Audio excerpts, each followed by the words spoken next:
Sony were holding off for Microsoft to release their prices of the next gen Xbox. Now they've done that, guess who's changing their prices? Here we go again.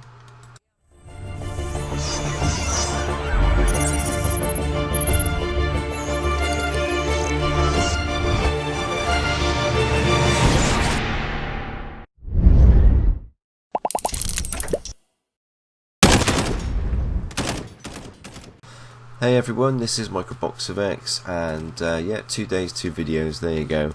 I want to thank everybody that checked out my video yesterday. I've been away for 5 months whilst all this COVID's been going along, so the fact that people still come by and check out my videos even after such a long break, I really do appreciate it, so thank you very much. I even managed to gain 5 more subscribers to the channel yesterday, so I'm really pleased with that. But to get back on with the video, and it seems that we're back on common ground as far as Sony and Xbox are concerned. Microsoft blinks first, which they had to. There was a lot of leaks out there about pricing, and I think Microsoft's hand was sort of pulled really, and they had to make a move and announce the pricing because it was just everywhere, wasn't it? But as always, Sony, they're in the background waiting for Microsoft to make the move, and then rumours are rife that Sony are going to change a lot of things about the price points of their 2 consoles that are coming. We've been there before, you remember when the Xbox One announcement and reveal was made at E3, and a lot of the things weren't very popular with gamers. As it turns out, it actually was a good thing, but there again, as it stands at the time, it wasn't a good thing. People didn't like that idea, and because of the backlash that Microsoft and Team Xbox got from that reveal, Sony went back and rewrote their whole show, so that they could counteract it and make Xbox look bad and the PlayStation 4 look amazing, and that's all in the history. But it looks like they're doing it again regarding prices. This has actually been reported by comicbook.com. Yeah, and it was a report from Game Reactor. I'll actually read what they put in their segment, and I'll actually attach a link in the bottom of the video as well, so you can check it out yourself. But it says, according to a new report from Game Reactor, Sony is internally adjusting its price point for the console ahead of its reveal, following yesterday's news that the Series X will cost $500, while the Xbox Series X will only cost $300. More specifically, the outlet claims that the discless all-digital version of the PS5 will retail at $400.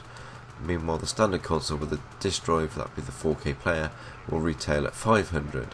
The report notes that the price point Sony had in mind for these consoles was originally higher, likely to be $500 and $600, and it's been forced to adjust these prices following the aforementioned Xbox reveal.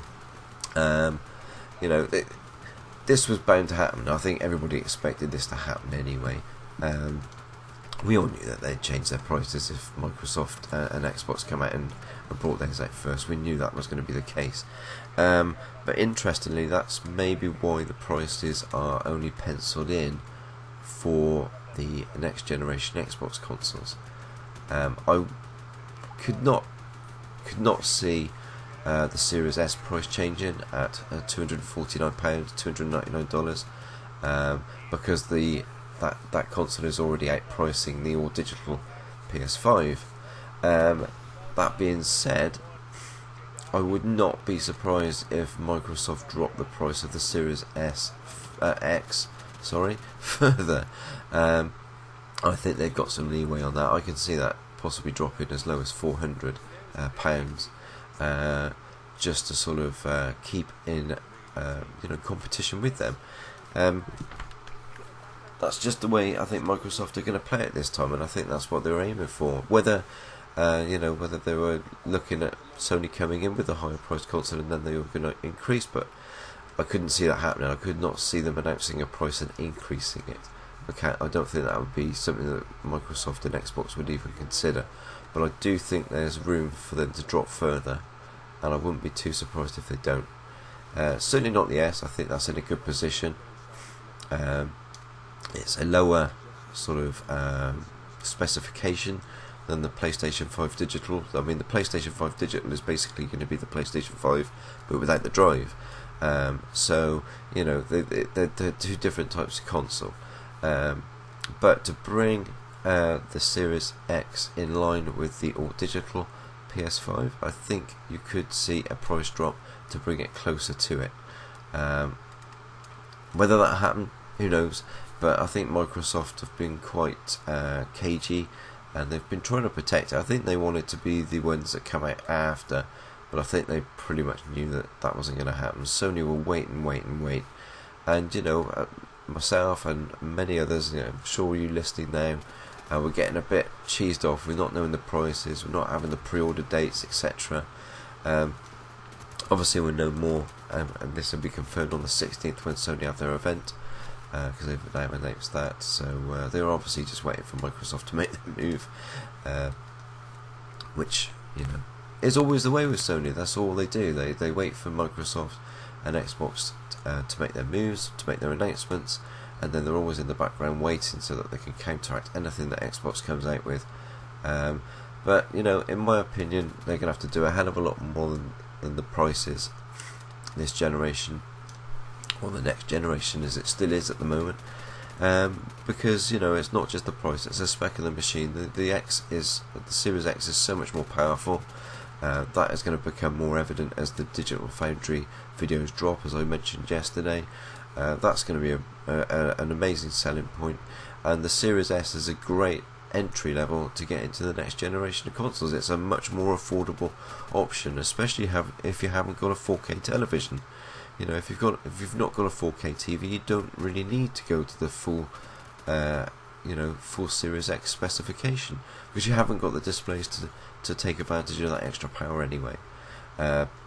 Obviously, the only difference other than that would be the 4K drive, which I'd be lost without that. I do like my 4K videos and Blu-rays, so I would, you know, I couldn't get that system myself. But it's a good option for my kids. You know, it's a brilliant entry level console. But anyway, we'll have to just wait and see what Sony brings to the table on the 16th of September. I'm sure they've had that event planned for some time. They just haven't been able to do it yet because Xbox hadn't announced what they were doing. So, you know, there you go. Anyway, thanks for watching. Always appreciate the fact that you guys check out my videos. If you're new to the channel, make sure you hit the subscribe button and hit the bell so you get notified of new videos when they drop. You know, thanks very much. I've always appreciated the support I get on this channel, so I can't thank everybody enough. Yeah, that's it for me today. I will speak to you again soon. Take care. Bye bye.